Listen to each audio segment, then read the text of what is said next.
Hey, this is Ariel from Kaizena. Thanks for downloading our app.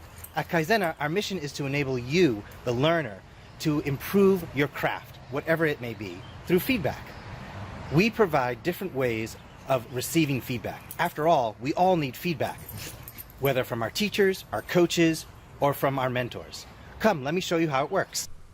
Your first step is to add the Kaizena app. Your teacher may have done this for you. If not, add the Kaizena app.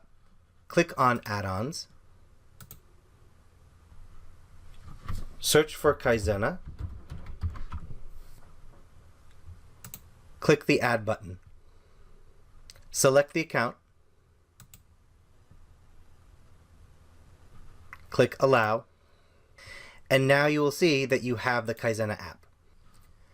After adding the add-on, to activate Kaizena, click on Add-on, Kaizena Voice Comments, and open Kaizena.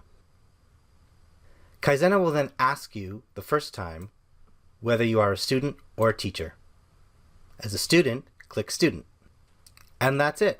Now you're ready to use Kaizena. Check out the other videos in order to see how to use Kaizena's features.